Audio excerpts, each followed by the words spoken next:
You would have been so beautiful.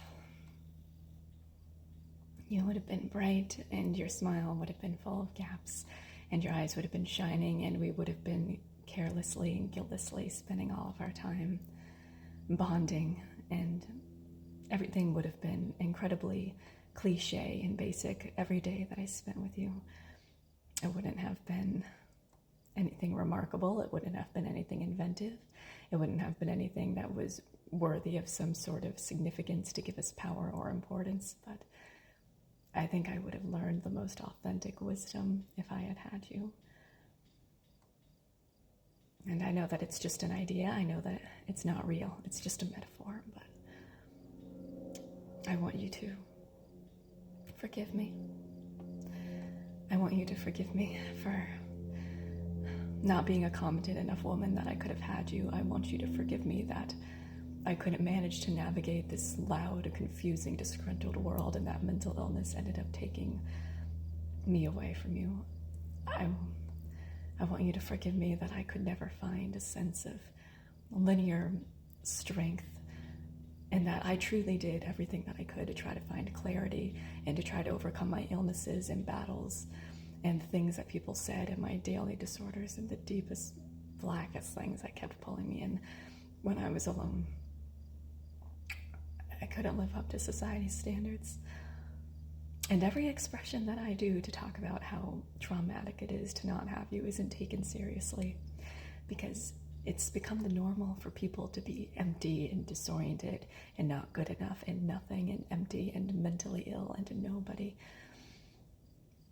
I've lost the thread of who I am, not in the sense that I haven't tried and that I haven't worked hard, but in the sense that with everything being so complicated and so expensive and so overloaded, there was no chance that I ever would have been able to find a path that would have led me to a happy life with you.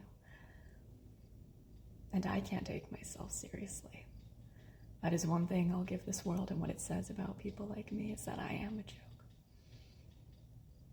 And I want you to forgive me. And I want you to forgive me that I wasn't physically strong enough, that I wasn't emotionally gritty enough, that my brain and my headspace in this realm of emotional thought was always being blasted out and cut up and projected into so many different areas of spaces about how I should do this or try to be that, or how this will lead to this, or how that is that. And all these thoughts and all these opinions and all these lifestyles and cultures and expectations, and all it ever led to was a foggy headspace and just lying down at night empty and disgruntled and tired and missing you. And empty. Absolutely empty. That's all that this massive, loud, complicated society ever did. It's the only thing that realistically it ever gave me, and I'm sure me and many others. We didn't learn, we didn't come to some sort of severe identity or decision or clarity. We would have had the happiest and the most simple days together. But I wasn't good enough to even find one path of clarity. And people will tell me forever that because I chose to, because I was lazy, but all I've done for years is wither and torment and think and overthink and grieve and beat myself up and grieve some more. There's nothing that I could have done. There is nothing that I could have done. There never will be.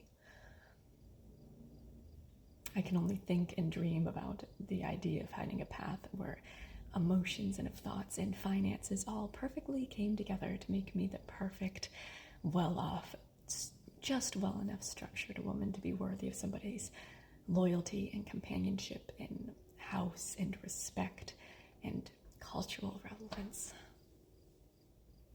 But it's never going to happen. And I can only think of you and think of that path that could have existed now. And there's nothing left but empty platitudes and of people's arrogance and opinions, but physically my time has passed. That's probably the only physical aspect of it, is the fact that my physical time passed. That's the only actual coherent tangibility, that actual hard root that I've been able to experience to give me any clarity in this world of anger and aggression and randomized opinions and disgruntlement. The only thing that's left is this realm of unique journey that I have left, like everyone does. It's the loneliest experience in the world, but it's also the only thing that anybody really has to be anyone at all, at least to themselves. I'm sorry. That's all I have to say. I didn't have the clarity to know what to do or where to go. I don't even have the clarity to apologize properly. But my grief is true, and that's exactly where you are.